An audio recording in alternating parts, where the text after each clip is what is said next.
Alright, today we're talking about making a bowl. I've showed you how to make plates, showed you how to make a cylinder, now we're going to talk about making a bowl.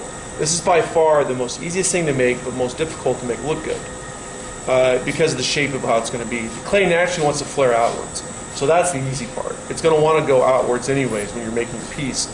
Keeping it up and in, or keeping it to have a nice round shape is where it becomes difficult. So again, we start off with the centered piece of clay. I've already showed you guys how to center the clay a little bit. So again, just make sure your clay is good and centered. So just make sure it's good and centered. And you're going to still do the same thing we talked about last time for opening. Again, left hand on the side, make your hand into a little push with 2 fingers, and push down into the middle. You're not going to go down as far as you do with the cylinder. You want to leave a little bit of thickness at the bottom because you're going to trim a foot on it. Double check make sure you have a good thickness. Again, you take that needle tool, which we talked about before, stop the wheel, check the depth.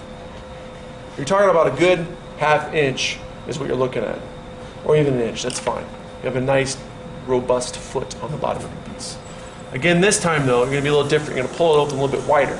Dimensions for my class is going to be 5 inches wide, 3 inches tall, is kind of the key. So you're going to pull it open, wider than you do a cylinder. Again, the key part is you want to make sure you smooth it down on the inside. So take it, just kind of smooth it out on the inside again. That is very crucial. Making sure it's nice and smooth on the inside of your piece. If it's not smooth, you're gonna have a problem when you make the foot on it later, which I'll show you later on.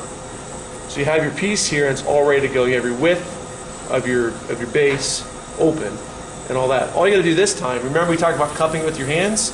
Well, it's the same general principle. I cup it. I'm not worried about it going in as much. Just kind of cup it up a little bit, and that's pretty much it. Now I do the same thing we did last time. I pinch it with my left hand, squeeze it with my fingers, but this time I push harder with this finger into my middle finger. So it kind of flares it out a little bit.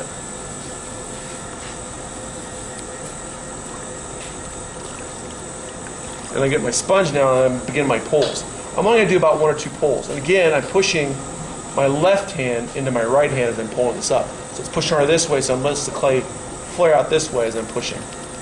Just on the wheel a little bit with the bowl, because you are flaring the clay out, you are flaring it out. If you have the wheel spinning too fast, the clay will just collapse on you, which you don't want to have happen to you. So again, I push my left into my right.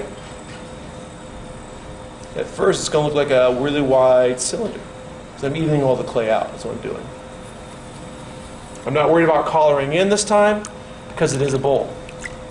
Get my fingertips wet. Push again. As you can see, I'm still pushing that clay up, as you can see there, but I'm pushing my left hand into my right a little bit.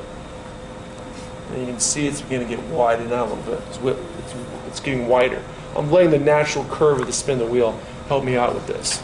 Then I take my rib, after a couple pulls, and the same thing we talked about last time with the bowl, except I'm not pushing in with the rib, I'm pushing my left hand into the rib itself. I'm not trying to meet it, I'm just kind of flaring it out of it.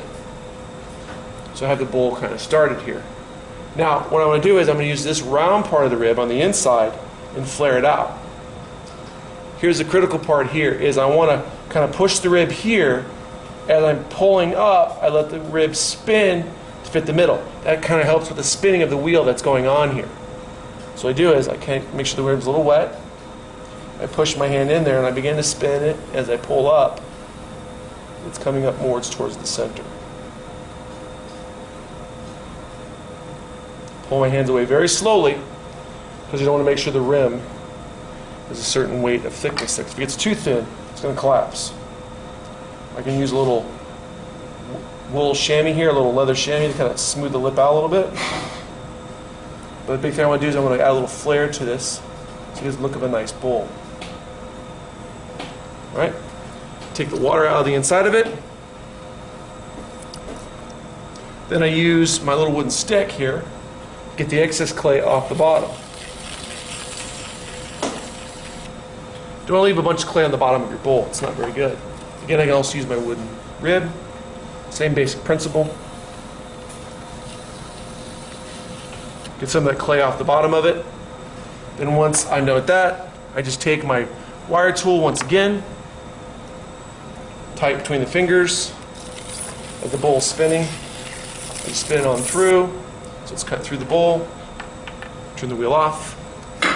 This time though, I don't want to try to move it from the bat or cutting it at all. I'm just going to take it, lift it off the bat, wrap it up in a bag, and store it until tomorrow. And then I'll trim a foot on it.